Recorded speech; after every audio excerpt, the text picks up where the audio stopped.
Selamat sejahtera kepada kita semua. Pada hari ini saya ingin menyaksikan sebuah perumpamaan pendek di Alkitab berkisah di Matius 21 ayat 28 hingga 32, yaitu perumpamaan tentang dua orang anak. Jadi sebelum saya mula, saya ingin membawa kita semua bersatu dalam doa. Mari kita berdoa. Tuhan kami yang berserta dalam pujian syurga, puji syukur padamu karena hari ini kami dapat berkumpul bersama Tuhan mendengar firman-Mu ini. Biarlah firman-Mu ini kami dapat pengertian dan juga dapat mengaplikasikan cerita ini pada hari ini dalam kehidupan kami masing-masing. Biarlah Engkau memberkati setiap persatu kami Tuhan. Ampuni segala dosa kami Tuhan. Saya serahkan doa ini dalam tangan yang sudah menjadi juru selamat kami semua. Amin. Oke, mari kita sama-sama membuka Alkitab kita di Matius 21 ayat 28 hingga 32. Matius 21 ayat 28 hingga 32. Oke, saya baca. Ayat 28, tetapi apakah pendapatmu tentang ini? Seorang mempunyai dua anak laki-laki. Ia pergi kepada anak yang sulung dan berkata, "Anakku, pergi dan bekerjalah hari ini dalam kebun anggur." 29, jawab anak itu, "Baik, Bapa," tetapi ia tidak pergi. 30, lalu orang itu pergi kepada anak yang kedua dan berkata demikian. Dan anak itu menjawab, "Aku tidak mau." Tetapi kemudian ia menyesal lalu pergi juga. Dalam ayat 28, jelas sekali ayat mengatakan bahwa ada seorang bapa yang mempunyai dua orang anak laki-laki. Kemudian bapa ini pergi ke anak yang pertama dahulu dan membawanya untuk bekerja di kebun anggurnya. Lalu apa jawab anak itu? Dalam ayat 29, anak itu mengatakan, "Oke, saya akan pergi." Tetapi anak itu tidak pergi.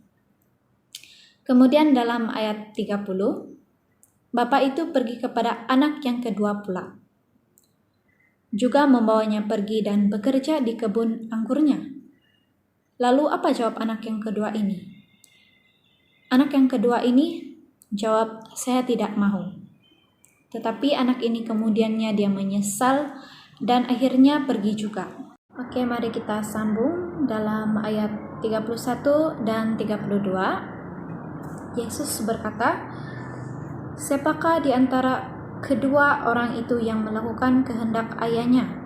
Dan dalam petikan ini Yesus sedang berkata dengan orang-orang Farisi, karena dalam cerita sebelum ini Yesus sedang berbicara kepada imam-imam kepala serta tua-tua bangsa Yahudi di bait suci Allah. Itulah kenapa saya percaya yang Tuhan sedang bercakap dengan orang-orang Farisi di petikan ini.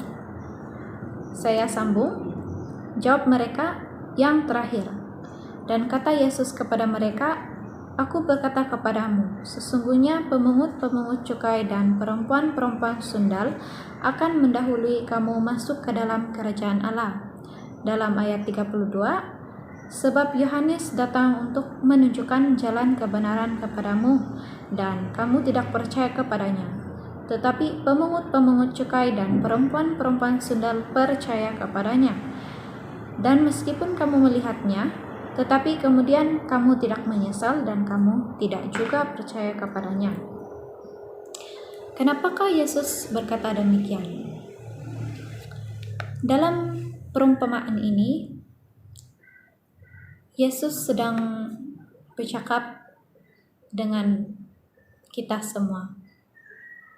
Dia ingin membawa kita semua untuk bekerja dengannya. Tetapi ada dua jenis orang. Dalam perumpamaan ini, siapakah maksud dua orang anak ini? Kita berbalik kepada anak yang pertama tadi. Anak yang pertama tadi, bapaknya membawa anak pertama ini untuk bekerja di kebun anggurnya. Tetapi anak yang pertama ini, dia mengatakan seakan pergi, tetapi dia tidak pergi.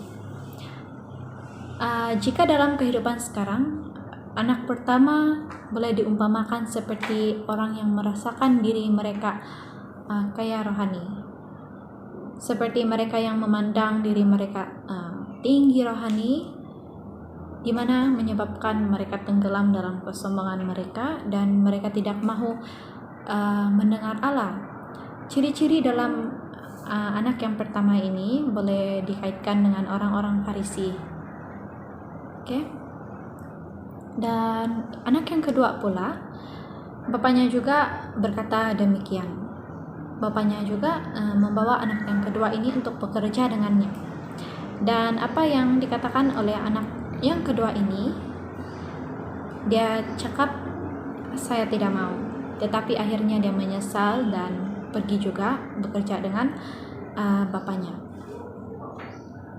Dan anak yang kedua ini diumpamakan seperti orang-orang peminum, yang orang-orang tidak pergi ke gereja, orang-orang yang membuat perbuatan yang tidak baik. Orang-orang inilah merasakan diri mereka miskin rohani dan merasa diri mereka tidak layak di hadapan umat-umat dan terutama di hadapan Tuhan. Tetapi sebenarnya merekalah orang-orang yang lebih mudah ingat akan Tuhan dan mau mendengarkan suara Tuhan. Dalam kesimpulan dari perumpamaan yang saya sudah kongsikan pada hari ini, ketika hati kita dipenuhi kesombongan, tiada ruang bagi siapapun untuk terlibat dan membawa berkat. Sebaliknya, hati yang tidak punya sandaran dan kebanggaan apa-apa merupakan ruang yang terbuka yang dapat dipenuhi oleh kuasa Allah. Jadi, saya ingin menutup ataupun mengakhiri perkongsian saya pada hari ini dengan sebuah ayat Alkitab yang terdapat di 2 Tawarik 7 ayat 14 berkata, "Dan umatku yang di atas namaku disebut, merendahkan diri, berdoa dan mencari wajahku, lalu berbalik dari jalan-jalannya yang jahat, maka aku akan mendengar dari syurga dan mengampuni dosa mereka serta memulihkan negeri mereka." Saya harap dari perkongsian hari ini kita semua diberkati. Amin dan terima kasih.